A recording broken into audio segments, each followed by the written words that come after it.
There's a bigger issue here. Just because a group of people belong to the Federation, it does not mean that they are saints. The trouble is Earth. On Earth, there is no poverty, no crime, no war. You look out the window of Starfleet headquarters and you see paradise. Well, it's easy to be a saint in paradise. Out there, all the problems haven't been solved yet. Out there are no saints, just people. Angry, scared, determined people who are going to do whatever it takes to survive.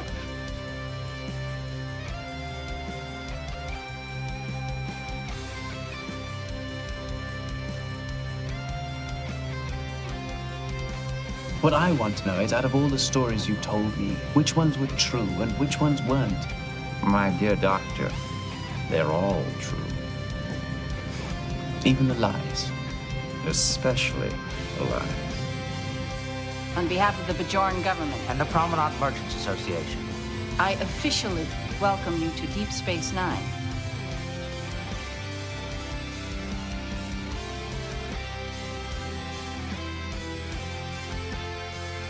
Welcome back to Especially the Lies, a Deep Space Nine podcast. We are back to discuss the episode Crossover, and we actually have a special guest with us for this one. Ryan, how you doing? Hello, everyone. It's me. I'm back, and I'm excited to be here. What an episode, and what a season of Deep Space Nine to be here for. It's been a while. Lots has happened, and I just want to say I'm so happy that you guys have been doing the podcast still, but it's been so funny because you have hit a very dull season to keep following through on, and it's been so enjoyable to hear you all go, look, this show, it's good, I swear. And the newbies, and like, especially Jessi being like, is it?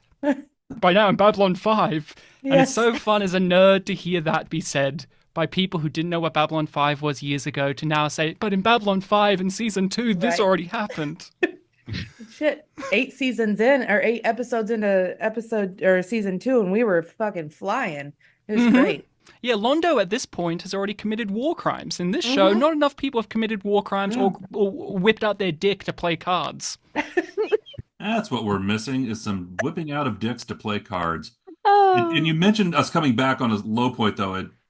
We set up and said, okay, we're going to start recording again. We're going to do this. And then I looked at the schedule of where we were. Motherfucker, it's Second Sight. God damn it. You know what, though? I think it's been good to come in a little bit slower and a little bit less intense and kind of get our flow back after losing Scott, because he was such a huge part of this, and like I knew it was going to take us a little bit to kind of find our way back. So I think even though it's been boring as shit, it's been a good re-entry back, and I can't wait for it to ramp up. Scott did say that this was one of his least favorite seasons of Star Trek, and so he really had to bail out of covering this one with you guys. Right, yeah, he did. He just gave up. Well, so I still say he told me he was going to get me back one way or another, and I still say the son of a bitch cheated.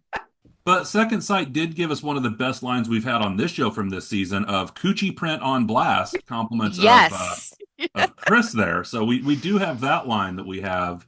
It was Coochie Print and breast meats. There we go. You can't forget the breast meats with the Coochie Prints. Well, at least you didn't say Fupa, but that's okay. That's for another episode. So I am Blake, and obviously we have Ryan back, and we are joined with the rest of our crew, who are Emily, Mike, Prentice, Nicole, Chris, Jessi, and Christopher. So let's go ahead and get started with the synopsis on this one. And Nicole, I think you said you have one for us this time. Yes, I do. Okay. Let me clear my throat. I have bronchitis, everyone, so bear with me. So Kira and Bashir enter a different timeline, and it's completely fucked.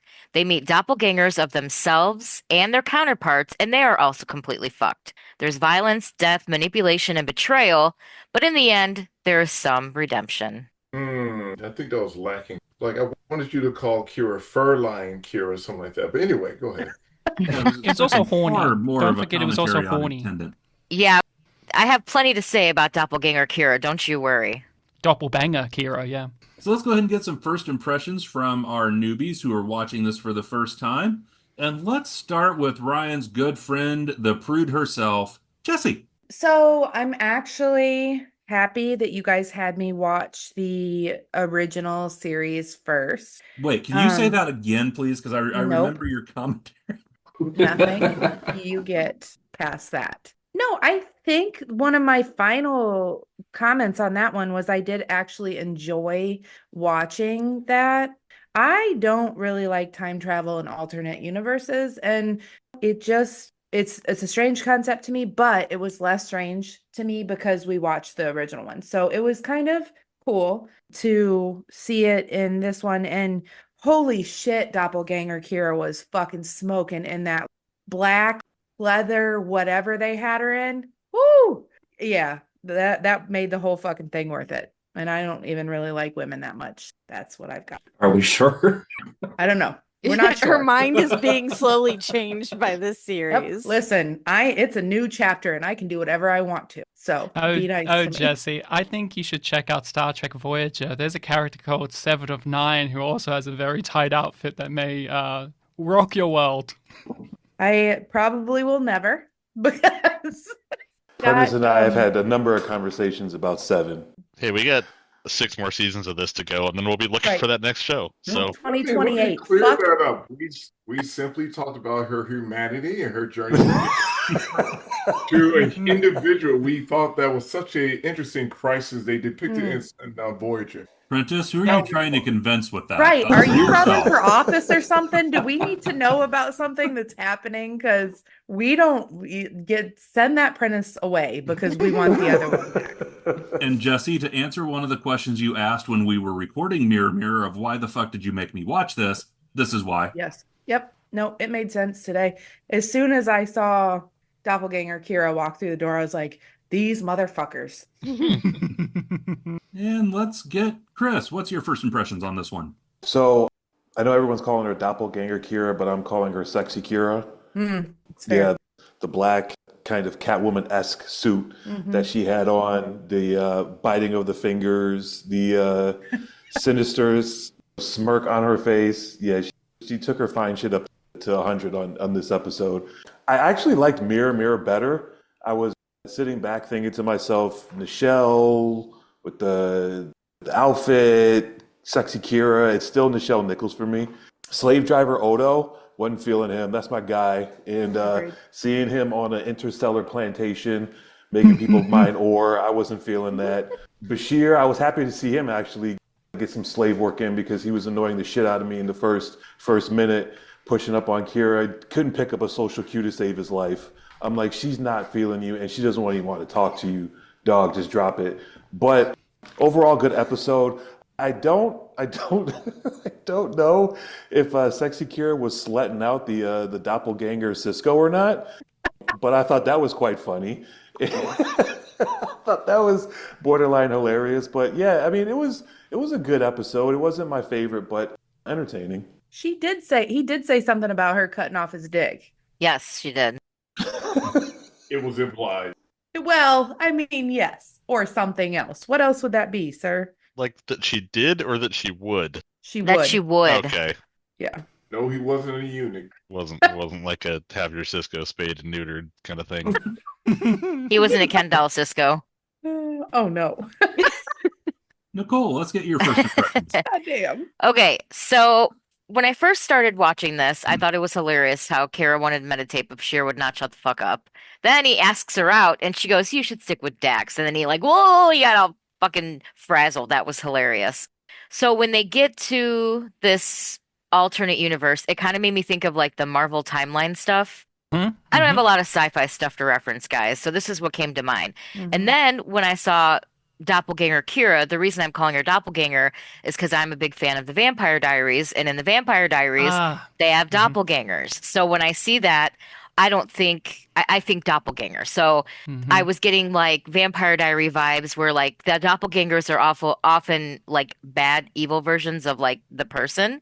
So that's kind of where my mind went with that. So, but anyway, I thought it was totally crazy. Is this basically a work camp for humans, apparently? Odo is a Nazi slave driver. The O'Brien on this one is kind of a beaten down version of our O'Brien. So that was kind of crazy. He's just O'Brien. He's sad and Irish. He's just sad. Yeah, sad Irish O'Brien without the title and the skills. And no wife. Right. it was interesting to see the different versions of them. I really did not like Nazi Odo. I didn't like that at all. I thought it was interesting about her because I was like, where is this like area that they're in? And I liked how she explained the whole Captain Kirk and Spock thing, and then the Alliance took over. And I'm like, who is the fucking Alliance? And then she explained it was the Cardassians and the Klingons, and then Bajor joined. I also really enjoyed how regular Kira was kind of like talking to imposter Kira and making her think and like, kind of manipulating her in a way. And like, well, if you don't like violence like Garrick, why do you care about what the Cardassians and Klingons think? I wouldn't give a damn. And she's like, well, I don't. But she knew exactly what to say to her. It was so interesting to see that. I also thought it was interesting that they call humans Terrans. They don't call them humans. I guess that's more of a question. I was like, what the fuck are Terrans? And then I was like, oh, okay, I see. Basically the slaves, but weren't they all human? I don't know. I was kind of confused on that. But yeah, other than that, I thought the whole fake Kira and fake Cisco thing was hilarious. Fake Cisco was kind of a scumbag and also fake Kira's bitch. So that was entertaining a little bit. I also really thought it was funny when Kira walks into the room and fake Kira's in the bath getting bathed by all those people and Cisco's licking a knife on the couch. I'm like, what the fuck is he doing? Like lunatic, you know what I mean? And then the final thing I'll say is when our Kira came in that purple dress, the boobs were boobing. And then fucking fake Kira comes in with the same dress on. I'm like, okay, that's creepy. That's some like Freaky Friday shit. Like put that away, wear something different. Put on your Catwoman suit. But it was really interesting to see the different Kira. And I think Sexy Kira, you nailed it on the head, Chris, because like she was using her feminine sexuality to get her way in a sense. And our Kira probably would never do that. So it was like probably really fun for her to play that part, I would assume. Sorry, I have a lot of thoughts on this. I'll stop now. And Christopher, your first impression. So I enjoyed this episode. I thought it was a well done Mirrorverse episode. I was kind of disappointed that nobody had a goatee. Like Mirrorverse Kira with a goatee would have been funny to see. But I liked how it showed that like one act can kind of change the course of history. And it was fun to see the characters play themselves, but different versions of themselves. And that's one part of the Mirrorverse that I find really interesting, is that you get to expand on these characters and see a different side of them. So I thought it was really well done, and I really enjoyed this. So what you're saying, Christopher, is you wanted to see the bearded lady in the Mirror Universe. Yeah. I'm just thinking Spaceballs of you bearded bitch. All I've got in my head now. You're welcome. Thank you. I just watched Spaceballs last night, so.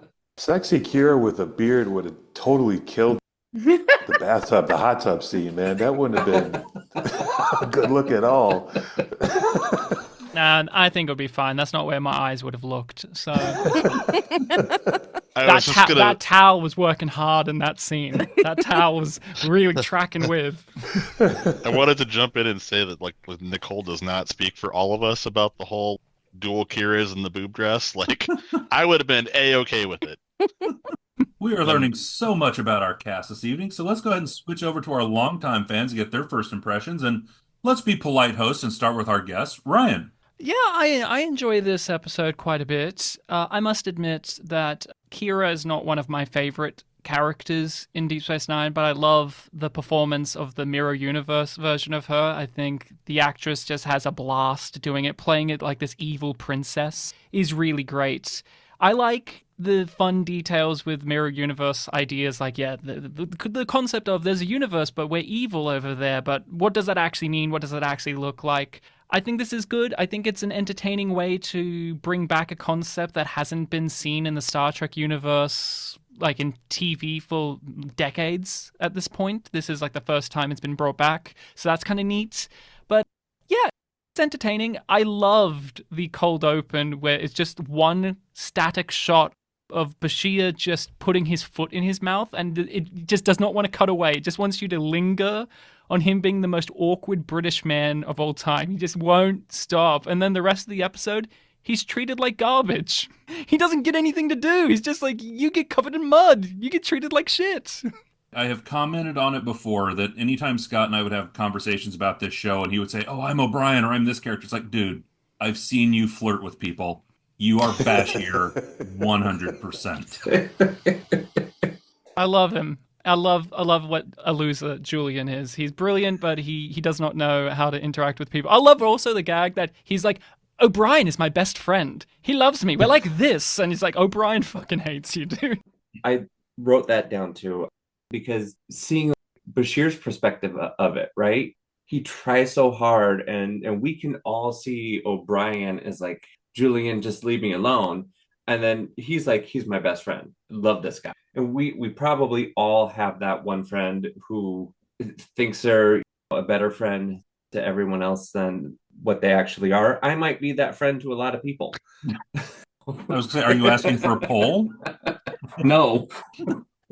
I don't need my ego bruised too much tonight.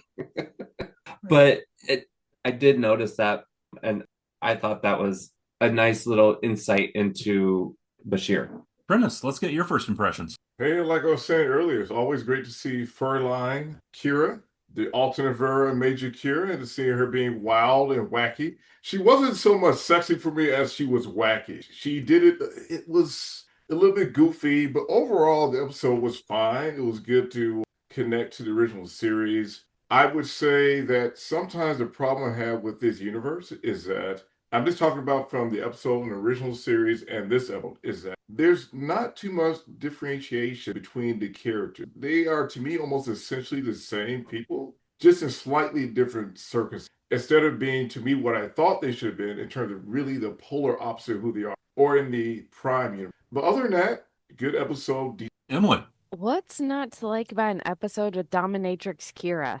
I mean, come on. It's amazing. No, it is a fun episode. But the opening with Bashir just being so fucking awkward was physically painful to watch. I was like, oh God, I forgot how bad this was. It starts off so bad. Like it hurt. But I do enjoy how it was kind of campy like TOS was. So they brought some of that back, which was fun. I forgot Quark dies, and I was sad about that. He wasn't really that much different. He was still pretty much Quark. He was the only morally pure person in the Mirror Universe. He was like, did good things for no money.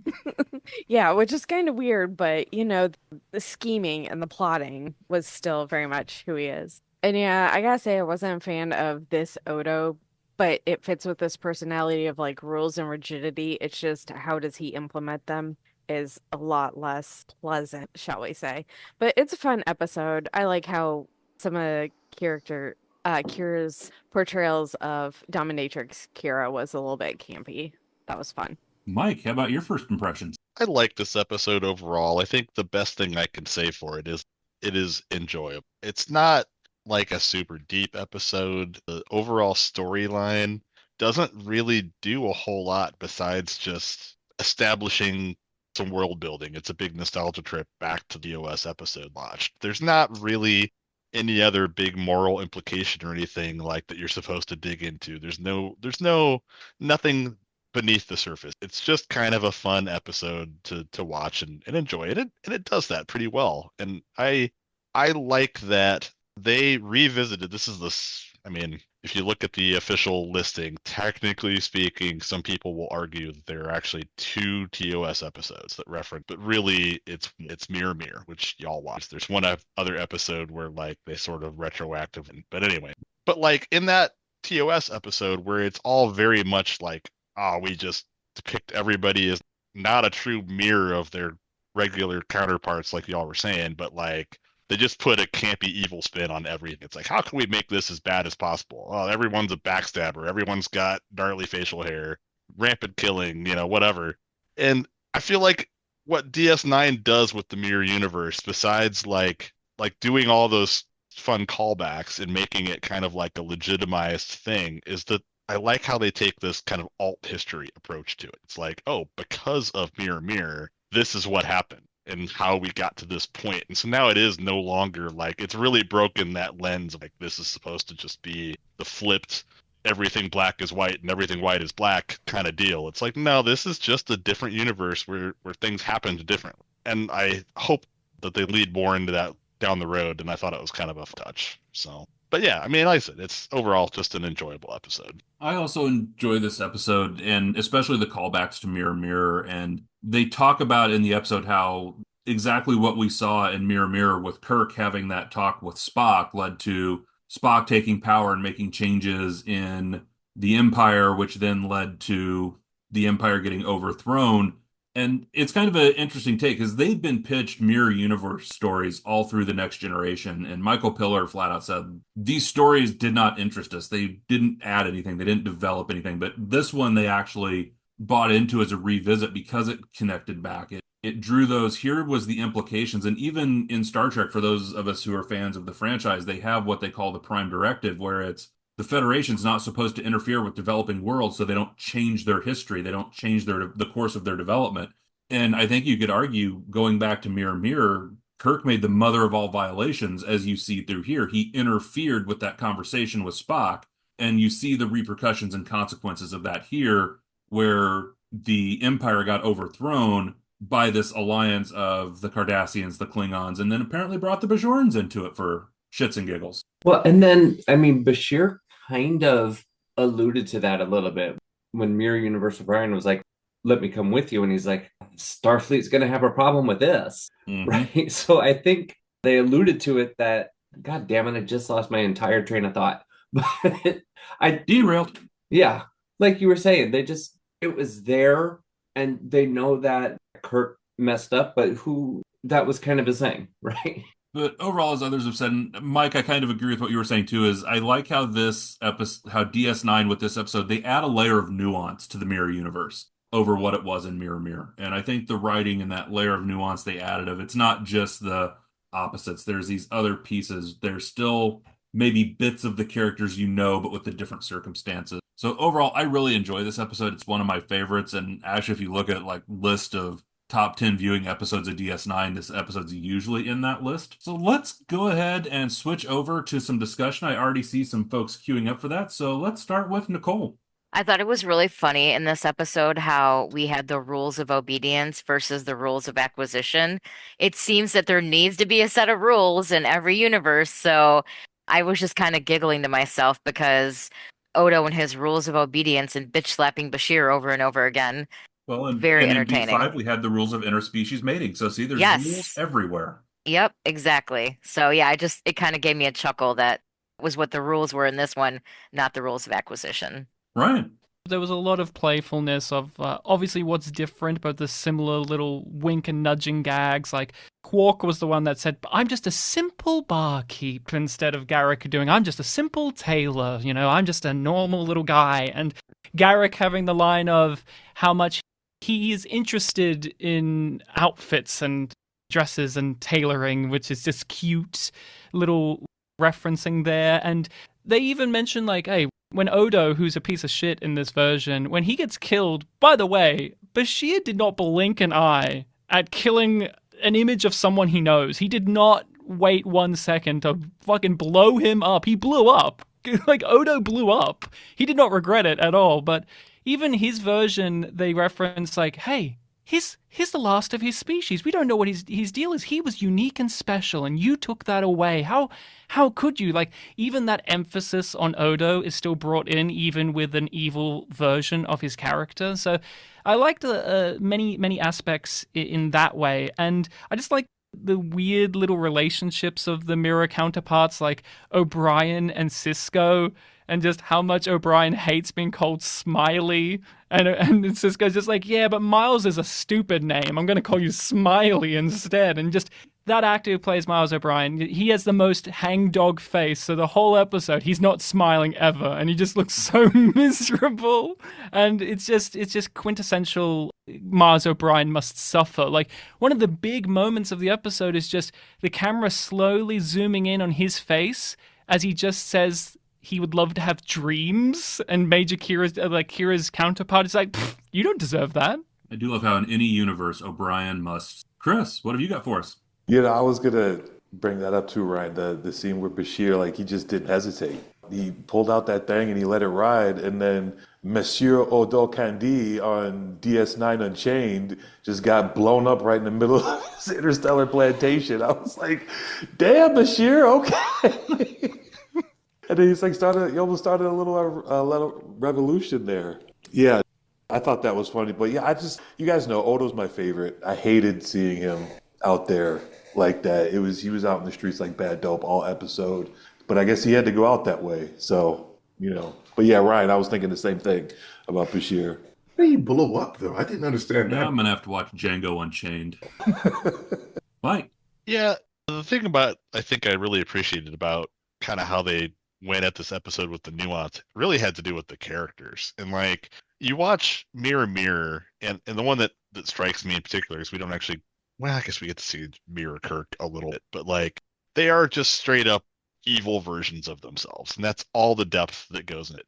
They're mustache twirling, over the top, just evil versions for no reason. Whereas we come into this episode, and I kind of feel like every mirror universe character who we encounter, they're all different, but it's like, yeah, I could kind of see how every one of these characters is still a lot like their regular universe version, but like amped up in some different way. But they are definitely the same person, and it's like we know from Kira's experience in the Resistance and stuff, like she's a baddie. She'll make calls that no one else is willing to make because she's got that hardness in her. And like, so you watch Intendant Kira with her leather outfit and her weird little headband, and it's like you could kind of see it. Like if she grew up in a different light, it's not unbelievable that our Kira could be that Kira. Same with Odo. Like as much as I hated it because I love Odo in the normal universe, but it's like he's got that strictness to him. Like you could see that it wouldn't take too much to push him into that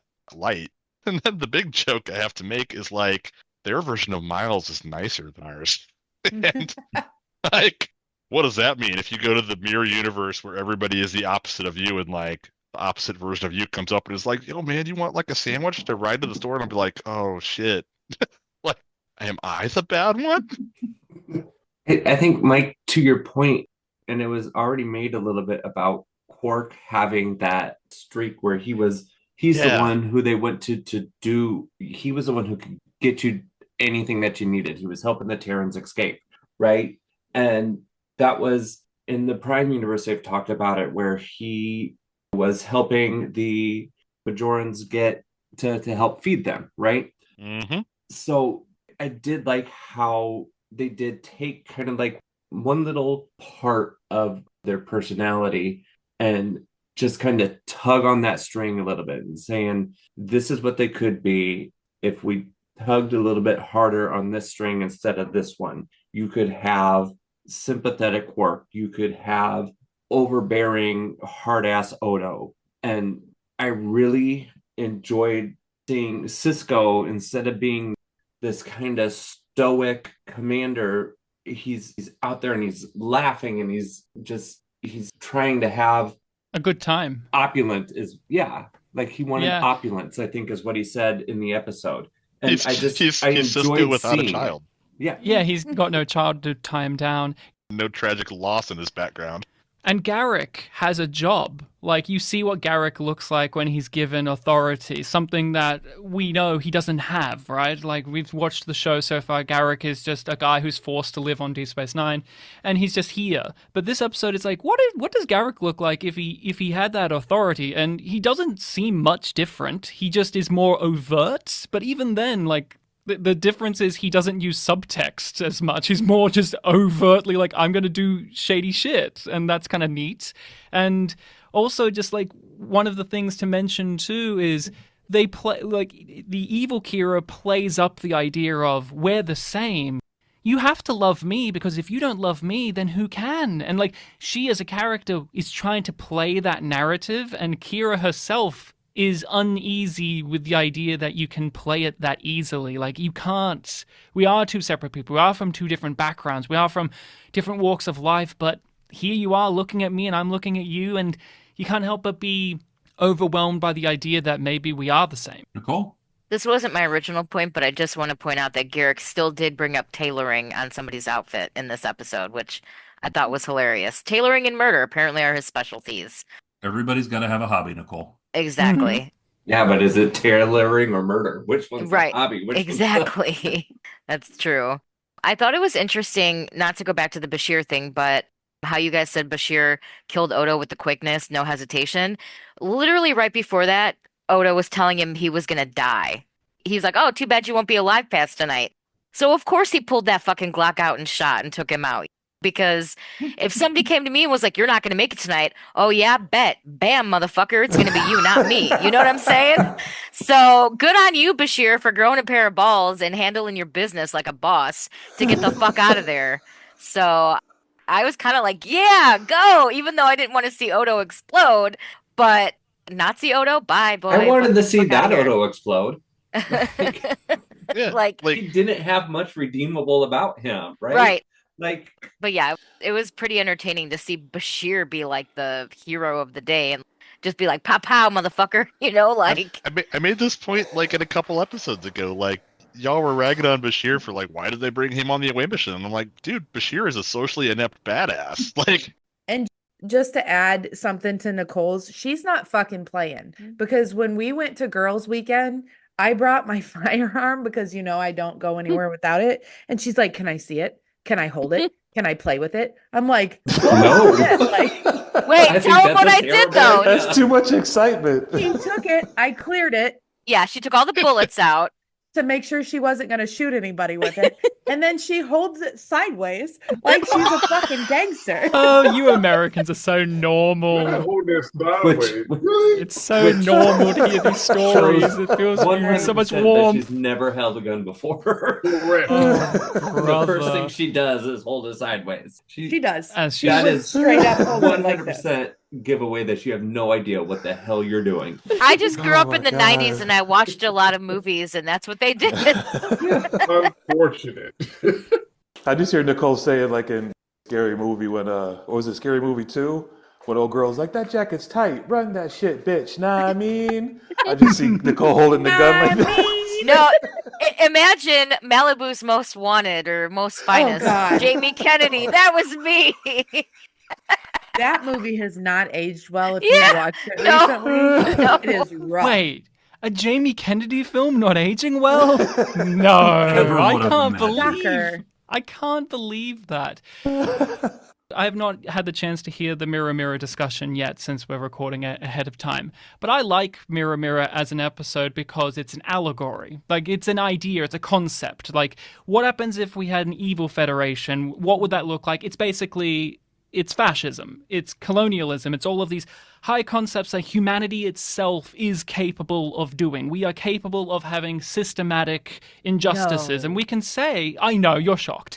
And I actually like... if the current U.S. administration took over the Federation. Exactly. But I actually like that in Mirror Mirror, that Spock, because he's a logical person, you can logic with him about the whole fundamental issues. This, though, is much more stepping away from like the conceptual, allegorical conceit and playing much more into the character-driven stuff, playing much more into like what is a mirror universe version of these characters like. Because also in TOS, all of the characters are very understandable archetypes. You can define them with like a sentence fairly easily. And I don't say that derogatory, that's just how TV is. But with these characters, you say, okay, what's the mirror universe version of O'Brien? What's the mirror universe version of Kira? And it's not as simple as just, oh, they're evil. I also think something that's interesting about like alternative universes is just like, yeah, morality is different, but for some reason in some of them too, especially in Star Trek, sexuality is different too, baby. Like Kira is just wanting to fuck herself in this whole episode. She wants to fuck herself. And Garak's straight in this. Like he talks about how he thinks Kira's hot. And I'm like, I don't believe that for a fucking second, but that's okay. That's what I mean. Like this is one of those things. And Kira, the Mirror Universe version answers the question of if you could have sex with yourself, would you? And the answer for Kira is yes? Question mark? Exclamation point. She is so hot for herself in this episode, and I thought that was very, very funny. Jessi, I see you rather puzzled by the concept of Kira wanting to fuck herself. So No, now I'm trying to think if I would fuck myself if I was like, if that was the case. Who would be the top? You or you? I'd probably fascist Odo myself, if anything. But Yeah, like, listen, Odo's capable of some shit. Remember? We had this conversation last time. Definitely had at least like one coworker in my life where I would look at that and go, yeah, he'd probably fuck himself. Get the fuck away from me. Listen, if Like, a guy do could not suck come his near own my dick, desk he anymore. would. Thinks about What'd you just say, Nicole? I was like, You know for a exactly fact. what she just said. Yes, if No, a I guy didn't could. hear. I said, for a fact, if a guy could suck his own dick, he would. So why wouldn't Kira want to fuck herself? Yo, hold on. Yo. Yep. Nah, we're not gonna let that blanket statement just ride. I'm just not every guy. You know what? No, Yes, every out guy. of pocket here. Come on. First of all, Enough you for know, it to like be a problem. I'm just saying, like Can nobody Odo come? Can Odo come at all? He's liquid, right? Like, Well, technically you his missed dick's it. also technically his dick's also his hair. Like, it's all Well, just I one asked- big thing. It can come out, but it doesn't detach. It stays attached, and he can just bring it Or it back crawls in. back. It Like his crawls back. spidey You can't get web anybody just- pregnant. God. Technically, Odo isn't hard. Where he's the wet hell have all we the time, gone? Yeah. Far Ryan from missed God's my- light. Cutter. Yeah, Ryan missed my question about how does Odo get a penis? Does he just like make one, or what is? Does he use his hand like Well, Nicole, Well, there's he these doesn't- websites you can go to, and you Oh, can no. things. They deliver them in unmarked packages, they say. I'm good. I'm gonna. He's a guy that he has to shapeshift off his clothes to make genitals because his clothes are just him. There are no clothes. Dude, That is him. It's even better than a rip-off tracksuit. Here's the My question. God. Here's the question I have to ask. He has a badge, a communicator badge. That's real. That's not like shapeshifted. Does he just stab that onto himself every day? Is he just holding that there every day? Because that's Float not in his that's not bucket? part of him. But the badge is also shapeshifted with him at points throughout the series. Oh, we if don't talk only about they that. thought it through. There are some Interesting. inconsistencies with Odo's uniform. The inconsistencies in the Star Trek universe. I'm shocked. Yeah, shocked. Shocked. Just absolutely shocked. Well, don't worry. They covered the inconsistencies in this episode. They said, hey, in the original series, they used transporters. Well, we can't do that because after that, they did the nerd shit. Where it's like, you can't get us on the way the original show worked because they fixed the transporters. So how do they end this episode? They just go back in the wormhole and it's really sudden and quick and it's very uneventful of an ending. It's just, we're back. Like, this episode, I like it, but it also is just one of those classic examples of when a TV show just says, we're out of time. Just end. Just end. At least with TOS, he had a big monologue with Spock to let him leave. Yeah, but at the beginning of the episode, when they came through the wormhole, and that's how they got to the mirror universe, it like logically, I thought, okay, so that's how they're gonna come back out. They're just gonna go through the wormhole again, right? Yeah. Like they kind of gave it away at the beginning. Well, they didn't do anything. That's like, yeah, they had the concept of what happens if they got in the mirror universe, and they just said, the wormhole. By that rationale, can't just all of those Klingons just go through the wormhole too and come in? What's stopping them? Exactly. The episode doesn't want you to think about it because it just says it's over now. Their impulse engine wasn't leaking whatever it was leaking Ew. plasma. It And wasn't doing so- that in the start of the episode either, so... The prophets decided, fuck those guys, we're just bringing these two back. Yeah, the Prophet's evil in the mirror universe. All right. Yeah, there's a whole discussion there about the Pa Wraiths and where they come from. We'll talk about after the newbies are gone. Yes. Nicole. So I thought it was interesting when Kira was talking to Evil Kira about they basically knew, like with the crossover thing, she was like, basically, we made a rule that if this ever happened again, we would dispose of whoever crosses over. So it was clear that they knew it was a possibility. And then she even said later in the episode that they got rid of all the, transponders or transporters that she was looking for. So this wouldn't happen again. But clearly that's not how it happened. So it did happen again. Mm-hmm. And I just think that they didn't want to let them leave and they didn't want them to go. So it was interesting to know that like they knew about this. Because at first when they said they came through the wormhole, I was like, do they not know about the wormhole? They don't. But then they don't. yeah, They didn't. they were confused, right? They're still over Bajor, yeah. They're still over Bajor. So they didn't know about the wormhole, but they knew about a crossover. So I thought that was kind of interesting. And it just went to show that, like, even though this was like an entirely different universe, timeline, whatever, it still wasn't as like knowledgeable as our one that we're used to, because they, as much as they thought they knew, they didn't really know about like the wormhole and stuff. So I thought that was kind of interesting. And I think that now that they know about it, they're probably going to go to try to look for it, maybe. So maybe this is a question for Emily, but I wonder if we'll see more crossovers throughout the episodes, because clearly they know that it can happen, but they didn't know how it happened. And now that they know about the wormhole, they're like, So I thought that was kind of interesting. Well, and keep in mind, Nicole, when they went through the wormhole and ended up in the mirror universe, the station wasn't by the wormhole. It was back in orbit of Bajor. And if you go to the very first episode of this series, they didn't know jack shit about a wormhole being there, and the station was in orbit of Bajor. So it's not implausible that they didn't know that was there, just because it kind of reset the board with that. And it's unclear if they would even know that they disappeared through it, or if they just, well, shit, we lost them. Yeah, I just thought it was kind of an interesting thing. Yeah, and now that you said that, Blake, it does kind of, oh yeah, they didn't know about it at first either, so it makes a lot of sense. Mike? What was I just going to say? I just totally blanked. I'm not the only one tonight. God dang it. Yeah, I just pulled a Christopher. Oh, I was going to make a thank you. I was going to make a point about Nicole just pointed out a really good fact, and that's that the mirror universe were all like, "Oh, we know exactly what happened. This is well known to us, and we've taken precautions, made rules." Meanwhile, as far as I can tell, Kira and Bashir go through to the mirror universe, and they're all like, "What happened? We don't have any clue what this is." No mention of Kirk or anything in their past experiences. Like, it's not, I guess, not common knowledge to them. It was to Bashir, but not to Kira. Okay. When she's the one that's asked, and she asks Bashir, and it's a very funny exposition moment where she goes, "Have you ever heard of this Kirk guy?" And he immediately goes, "Of course, Kirk, a transporter accident. I know exactly." It's like, you know fucking so little, dude. But you have to give us the information. But no, because Kira...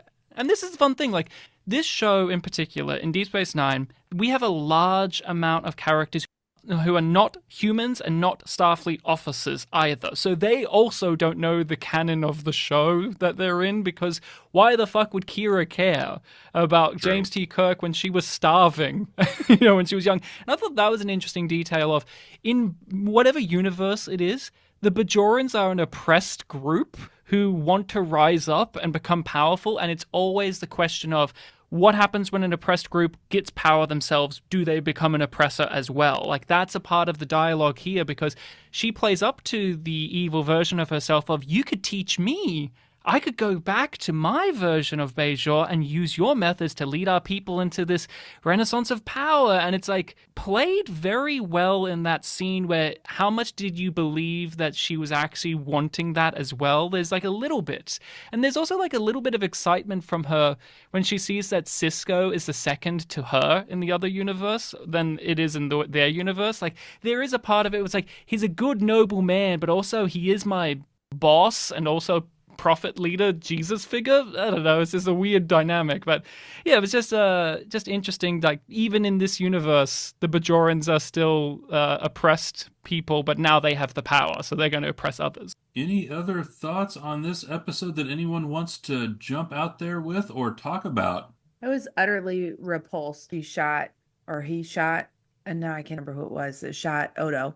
Bashir shot Odo. I like the direction in this episode. As soon as they enter the mirror universe, all the camera shots are down low at Dutch angles and all these crazy, bizarre camera lenses that they keep throwing at everyone, and all of like the double effects. Like, Nana Visitor talking to herself looks fairly seamless even today, and that's an effect that was often used, but we can even see in some shows today. Like, you can always tell like when it's fake, but I thought it blended nicely. Maybe that's also the side effect of Deep Space Nine being in SD rather than HD, that it just kind of looks fuzzy all the time, so it looked fine. But I thought this episode visually was striking. It has a very specific look to it. Every character has like different outfits or highlighted, accentuating certain parts of their physical features as well. It was just a nicely put together episode, leaned into the right level of campiness, because that original episode is very, very, very over the top in its direction. So I thought this was a nice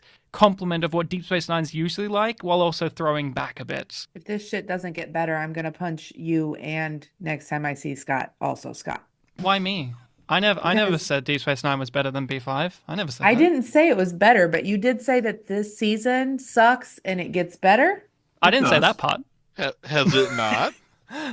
Not yet. I'm waiting. This is like the second one you've said you've liked, and it's near the end of the season. I did like it. Jessi, look, here's the thing. With every Star Trek, you have to wade through at least 40 to 50 episodes worth of meh or crap for it to get good. And isn't that just entertaining? And also, Jessi, you have to just, this is one of those things that I've loved hearing through the podcast is the older fans of this show realizing very quickly that for a lot of new people, it is kind of impenetrable because they reference other Star Trek shows so heavily. Yeah. Like, if you guys did not watch Mirror Mirror, would you like this episode? Or would it be Probably incomprehensible? I thought about that too.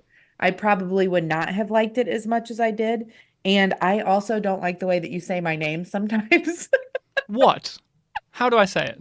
It sounds very condescending and I don't believe I love it. Oh, sorry. Let me say it again. Jessi! Okay, we're good. That's good. Jessi's girl! Yeah, So, Jessi.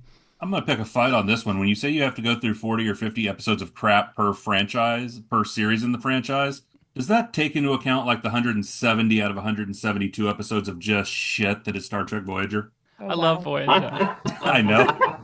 Here's the thing. Voyager's not that bad. Come on. Here's the thing. In all fairness, I'm not joking when I say this. The original series of Star Trek has the best first season out of any Star Trek. Like, it just has really good episodes, like quintessential. Whether you can vibe with older TV, that's your personal thing. Voyager has the benefit of having one of the best first seasons because it's only like 16 episodes. It's real short of a season, and they jam-packed it with good ones and a couple of duds. And then you can talk about Voyager from then on out. But yeah. You have to also, for Deep Space Nine, randomly, you have to remember episodes from 20 to 30 years before just to enjoy it. Sorry, Jessi.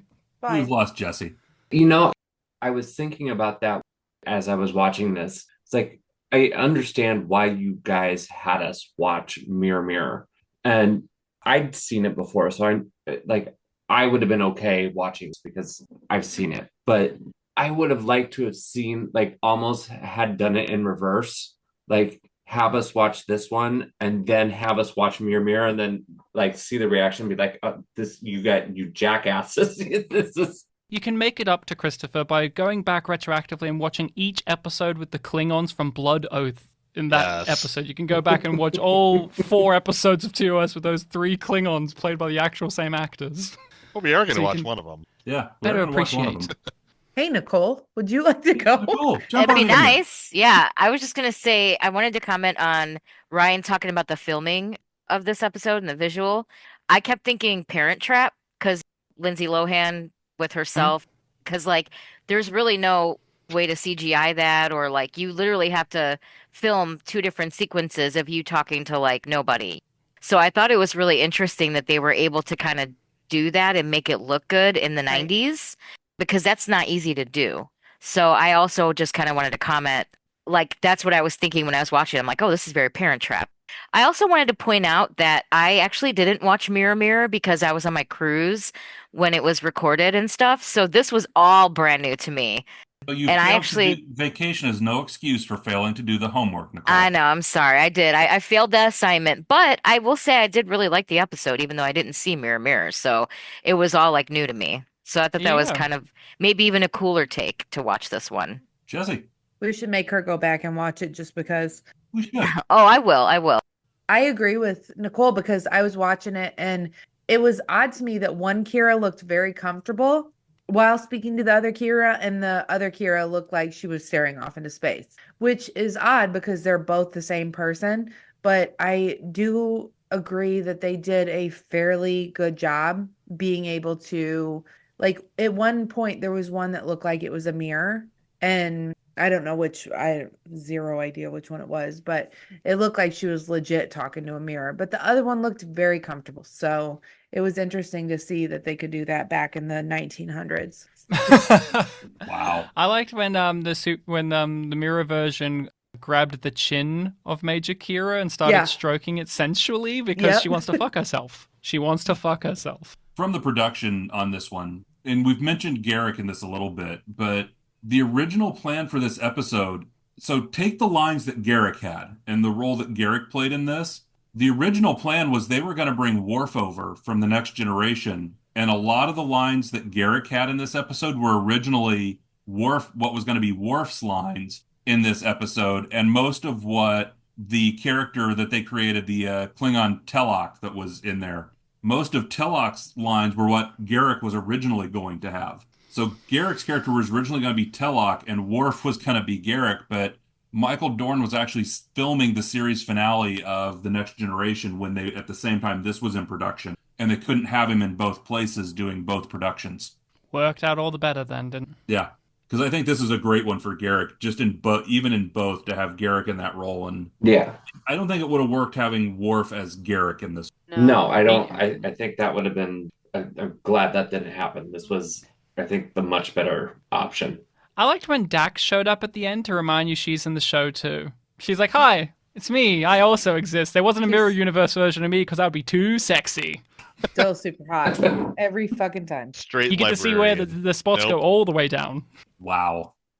Chris has got the labyrinth thing going on. I'm just saying, if there would have been a mirror universe Dax in this one, Scott would be on this podcast right now from the afterlife to comment on that. Oh, I think Leather Kira would have done it if it was possible. Yes. Close, but I think Dax might have actually done it just a bit more. Oh, you're implying that Dax isn't sexy in the regular in the mirror universe. It'd be like a Oh. You'd like have her hair up in a bun and take her glasses off and She'd be the naughty librarian. He'd show up for that shit. But where was Morn? Morn wasn't in the bar. It was very upsetting that there wasn't a mirror universe version of Morn. I want to know what mirror universe Bashir is like. He's probably like got a thick beard, just a simple man, so straight Jason Statham like. Mirror Morn is probably off somewhere. He's mirrored to Keiko. Mirror Universe Bashir is in jail for sexual harassment. Or assault. We don't know which one. But he has a different British accent. Like Alexander Siddig just gets to do a bit more of a Ray Winston accent. Yeah, I'm a bit gruff. It's the evil possessed version of Bashir that we already saw in season 1. Speaking of which, somebody made a point about that earlier, how like Kira called him out in the beginning scene where they're on the runabout and he's annoying the shit out of her. And she's like, "Oh, you thought you'd go after Dax or whatever," and he acts all abashed, like, "Oh, what? How dare you say that? Who knew that about me?" I'm like, dude, 1 season ago, literally everybody saw your fantasy walking around behind you.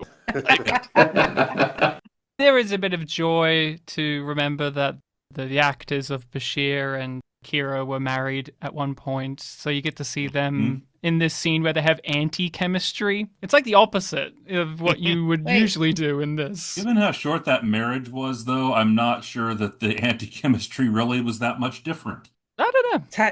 Time out. Time the fuck out. Wait. Yeah. Bashir and Kira were married? Yes. In real life, yeah. They had a kid, too, I'm pretty sure. Yeah. Ew. Yeah, and Dax, the actress of Dax, she went on to marry the real-life son of Leonard Nimoy, who played Spock. What? Adam Nimoy, who will direct episodes of this, and he directed episodes of Babylon 5, Adam Nimoy. So there's a lot of difference between marrying a fucking director who's going to get you some perks. Who's also the son of Spock, yeah. Fucking Bashir of all people. I mean, his character is kind of whatever, but he is not bad looking. So good on her. He's a hot piece of taste. No, he's cute. I think he's good looking. If in a mirror universe you're the exact opposite, the polar opposite of who you are in your normal universe, does that mean that Bashir is smashing like crazy in this mirror universe? He's a top in the mirror universe. He gets no play in the original universe. So in the mirror universe, he's topping everybody, I guess. God damn it. On that note, now that we've established that Mirror Universe Bashir is a top, let's go ahead and get any of the questions and predictions from our newbies so that we can wrap this thing up. Let's go ahead and start with, don't tell me no. No. I will mute your ass. It wasn't to you. It was to Ryan. I'm done. What did I do? I just said the truth. Don't censor me. It's my freedom of speech to say who are twinks and who are tops. I was going to say earlier, we're going to apologize for Ryan saying the F word, which was fascism. But then he said the real F word 2 or 3 times and I gave up. So. Since when have we cared about that word on this show, Jessi? But, yeah, guys, we don't want to get political on the Star Trek podcast. We don't want to get that political here. about an episode about the Mirror Universe where the Mirror Universe humans gave Nazi salutes. We don't want to get political. No, we don't do that on this podcast, Ryan. We're Americans. We're very prudish. You carry reserved. Guns, yeah, reserved with guns, yeah. And unlike some supposedly to protect our First Amendment rights, but First Amendment, Second Amendment, if Fifth Amendment. I don't know. Out against it. So, God damn it! Give us damn questions and predictions. Right. I don't think that there is anything that is going to come out of this episode. That's my prediction. That this was completely pointless to the rest of the series. I enjoyed the episode, but I don't think that there is going to be anything that is going to carry on unless does Kira get a little bit of the idea that maybe she could be a little bit more of a badass in taking over Bajor. That's all you got for us? That's all I got. Okay. Nicole, questions and predictions. Well, I'm pretty sure I asked half my questions in my first impressions. You did, but you weren't paying attention, so try it again. Emily might have been. Emily is always watching. No. Will we see more crossover? Yes, And that's then- what I thought, Mike. Is a Terran a human or just Yes. a slave? Was my question. And then, will we see more crossover now that they know about the wormhole in the other universe? Really, those are my only questions. I don't have any predictions because I just don't know if anything else is going to come out of this episode. Jessi, questions and predictions. I've got nothing in my head. We've known that, but what's that have to do with questions and predictions? No, I predict that we never see this again because I think it was a one-time, we're going to pull from another series, and I don't think we'll ever see it again. I don't think Kira will be any different than she's been. She played it first she's like, oh, I could use this, blah, blah, blah. I don't think she used any of it. I think we'll go straight back to normal. I predict that Dax stays hot, and that's all I got. And Chris. Don't laugh, Christopher. It's true. I predict that Sexy Kira is going to cause a plasma leak and a runabout, go through the wormhole, and go fuck the original version of herself on the Deep Space Nine. Deep Space 69, they'll call it. Yes. It's 69. Yes. DS69. Don't look for that yeah, on Deep eBay. Throat It's a 9. different Yeah. movie. Throat 9. Yeah. What the fuck is wrong with us? Yeah. I've been asking that for a very long time. We are magic. So I think that wraps up our discussion of crossover. Before we get rid of our newbies, just to remind everybody, we do have all of our social links down below. You can find us on there. You can also join our Patreon. God knows why after listening to this. But if you like our insanity, you can join our Patreon, and that does get you access to our Discord, where you can truly get some of our unhinged conversations. And we have so many out there, ranging from music to sports, food porn, and anything in between. So come on over, join us on Discord, where we have all of our insanity on full display. And if you could be so kind on your podcast app of choice, as long as it's Apple, because that's the algorithm that matters right now, if you could leave us a review, preferably 5 stars, we Only might 5 even stars. read yours on air, which we do have a new review. This is a 5-star review from Talon1177. I found this group when they were doing a show similar to this about Babylon 5. When they moved to my favorite Trek show, I knew I had to listen. I look forward to a new episode every week. I cried with them when Scott passed away. You guys are amazing. This show keeps me entertained and makes me laugh. They are still in season 2 at this point, and I'm looking forward to the upcoming seasons. You know, not that we do this show for validation from strangers on the internet to make up for any attention we don't get from our family members. But it It's helps. always nice when we get these 5-star reviews, and we encourage you, please leave those. It does help us out on the show, and especially those of you who comment who have been with us through Gray 17 and now into this one, and especially those who have made the comments about Scott and who have messaged us through that. As we've mentioned, the comments we received from all over, and we did share those with Scott's family. We gave him, 30 pages worth of a PDF document of comments that we had received that we shared and gave to his family at Memorial. So thank you for everybody that leaves those. Please keep those comments and reviews coming. Make sure to like, follow, and subscribe on your podcast app of choice. And if so inclined, join us over on Discord to continue the conversation there. I am Blake, and with me has been Emily. Mike. Prentice. Nicole. Chris. Jessi and Ted. And Christopher. And our special guest, Ryan. Hi, Thank you for joining us, Ryan. Welcome back to the show. Always a pleasure to have you. A pleasure to be here. Thank you for listening to Especially the Lies, a Deep Space Nine podcast. You can find all the places to listen to and watch this podcast by searching for Especially the Lies on your podcast app or on YouTube. We want to hear from you, so join the conversation at Facebook, Twitter, and YouTube. Be sure to subscribe and leave a review where you are listening to or watching this podcast. Especially the Lies is not affiliated with, and the podcast has not been prepared, approved, or licensed by Paramount or any other owners of the Star Trek copyright. All clips included in this podcast are the intellectual property of the respective copyright holders. They are included here for purposes of review, and no infringement is intended.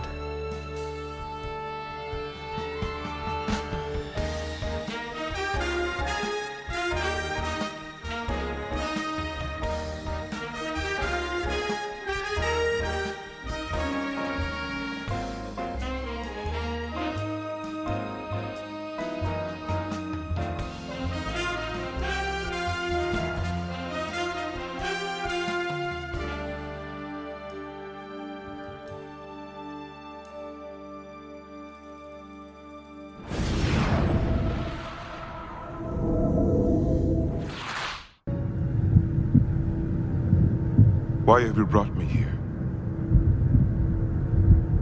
Show yourselves.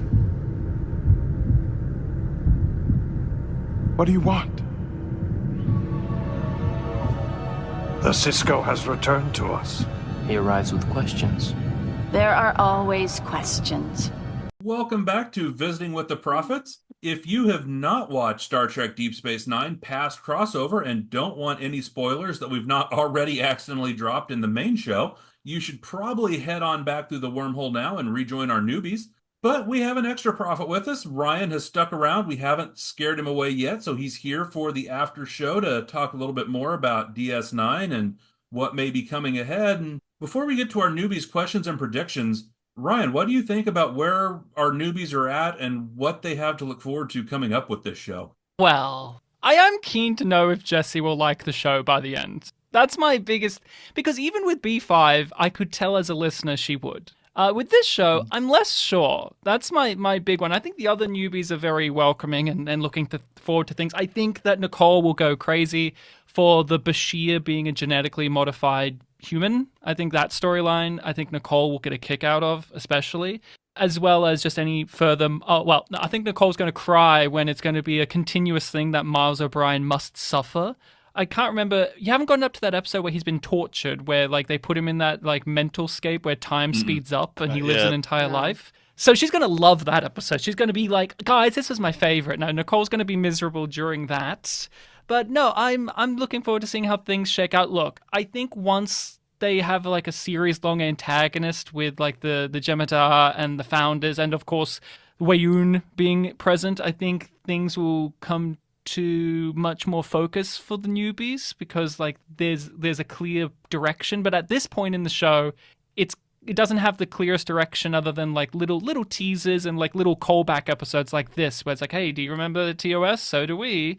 And there are still good episodes. Like you guys have already done The Wire, right? That's already happened. No, like we're doing that next week. Yeah. We're doing it out of... We switched the recording order with The Wire because you couldn't do next weekend. Mm-hmm. That's fair. But yeah, like there's still good episodes in this season. But yeah, I think once... I don't know. I have a tough time with Star Trek because I grew up watching it. So I just kind of accept it. But like, I never recommend Star Trek to people who haven't seen it before because like I always say like, what do I do? Oh, watch TNG. Sure, the first 40 episodes are rough. But you have to watch it because they will call back to Tasha Yar in season 7. You can't... It's tough. So let's go ahead and get to our newbies' questions and predictions. Emily, what do we got? Well, I appreciate all of them predicting that this episode won't mean shit for the rest of the series because they're fucking wrong. Yeah. I had to laugh at that too. We get at least 4 more episodes of Mirror Universe in DS9, and then it continues on in other Star Trek media. Yeah. And it's going to get pretty impactful because, I mean, you've got Sisko's dead wife coming back through and bringing him over. You've got the Terrans leading a rebellion against the Alliance. And I will say, quite possibly, one of Scott's favorite moments of Star Trek will be coming up in season 7, where you have Mirror Universe Ezri making out with Mirror Universe Kira. I thought you were going to say when Mirror Universe Bareil comes back and he comes to our universe to flirt with Kira. Everyone's favorite character somehow gets to return after he dies. Like, I think that's so funny that... And I think that's like, well, the last Mirror Universe episodes in Deep Space Nine is like a wet fart, where it's like, oh, by the way, it's Bareil. He's back. Yeah. Who gives a fuck? No one cares about Bareil. He sucks. Where's the Mirror Universe version of Kai Wynn? Is she super nice over there? No. No, she's gonna be the common denominator. She's a cunt no matter what universe she's in. Yeah, that's just the core of who she is as a person. What else we got? That was kind of it. Oh. Because Nicole asked if we will see more crossover, which yes, but Christopher and Jessi predicted that this episode won't matter going forward. Well, the other Christopher guessed that Kira would come over and try to fuck herself, so we got that. Yeah. Wasn't Kira, that though. seems like a different series, though. Like, maybe not this one. Yeah, that's Enterprise. Yeah. That's a fanfic episode. That's the fanfic episode. I mean, if we look at it as seriously and like as a generous interpretation, like the fact is that yes, the Mirror Universe people are the ones who initiate the coming to our side to abduct people the next time, I believe. And I think it will be interesting, and I kind of laid the breadcrumbs there with the Worf was supposed to be in this one. Because, as you know, Worf joins the series in season 4. Yeah. And then when we get to those future crossover episodes, Worf is the, not the intendant, he's the regent. He's the in charge of it all. And he has Garrick on a leash. Yes. And which I think Andrew Robinson might have enjoyed just based on some of his commentary about Garrick in this show. I mean, some other people might enjoy that as well. But I'm glad they didn't use him for this one because I don't think it would have made sense because he isn't part of the group yet. So having him there would have felt off. Like, why the fuck is he? But Deep Space Nine's been guilty of like those callbacks throughout as well. Yeah. Like, remember Lursen Bator showed up in like the 3rd episode? Yeah. Yeah. They got referenced in this. They were mentioned in this one too. Yeah. Yeah. Well, I think if that one made a little bit of sense because they're out roaming around the galaxy. I think Worf popping up in this one would have been a little bit like there was the Voyager episode with Q where he like popped Riker in real quick, and I think that kind of would have been the same kind of like, what the fuck is Riker doing in Voyager? But what about when Michael Dorn showed up in Star Trek 6 to play a lawyer, even though he was, and I guess he was his grandfather, I guess? Yeah. I don't know. He played Sometimes his they own just don't grandfather care. because budget. Yeah. Tim Russ shows up in Generations as like a helmsman for Sulu, and then they have to reference that in Voyager. They're like, oh, by the way, he worked for Sulu. Well, because in Generations, Tim Russ was on the Enterprise B as a different character. He wasn't as Tuvok on that one. Oh, yes, but then Voyager has to bend over backwards and be like, guys, by the way, you may have referenced this. It's different, but it's the same. Don't worry. Shh, we just want to have fun. Tuvok's old. That was a fun episode, because that was part of the Star Trek, what was it, 30th anniversary year? 30th. Yeah. Because they did Trials and Tribble Actions on this one, and then Flashback with Voyager. Both of those anniversary era episodes, and they were both good. And we'll actually get to see, we mentioned it in the spoiler commentary on Blood Oath, we'll actually see one of those Klingons again in Flashback as well, because they're on the Klingon ship, the Excelsior encounters in Flashback. Oh, nice. Because I remember in Trials and Tribulations, they have the actor who played like the undercover Klingon that was a human in that, and he's now full Klingon. Which is always funny when those poor actors from the 60s show, they just had simple Klingon makeup, and then like 30 years later, they're like, look, we know you're in your 60s now, 70s. Do you mind putting on like a whole bunch of prosthetics to play the same character? We gotta shove big teeth in your mouth too. At least it was less problematic than the white actors in shoe polish. Yeah. You say that, but we can always broach the conversation that the Klingons still in this show are still brown-skinned, even though they're played by white actors a lot. We can still talk about that. But at least you can cover it with prosthetic in this one. Yeah, you can cover it with ridges. Ridged for her pleasure, yeah. Well, at least for Jadzia's after Worf arrives. Prentice or Mike, anything else on this episode? I don't think so. I feel like we've hit on most all of it. I always like to harp on the guest stars, of which are really only one of note. That's the guy that played Telok, the Klingon, John Cothran. He's a good actor. He's in lots of stuff. He shows up in Other various Star Trek. different. He shows up in various Star Trek series, or what I'll say, other media, because he's in a number of video games. Always as a Klingon, I believe. Always as a Klingon. He has that voice. He has the voice of a Klingon. That same actor was in the episode of G where they found out the single Chase. common humanoid race. Mm-hmm. Which Star Trek Discovery based a whole season around that episode, and it was bad in TNG and it was bad in Discovery. Sure was. Agreed. I haven't watched that one yet. So wait, you're saying this guy John Kaufman was in TNG? Because I didn't. He was. Yes. Yep.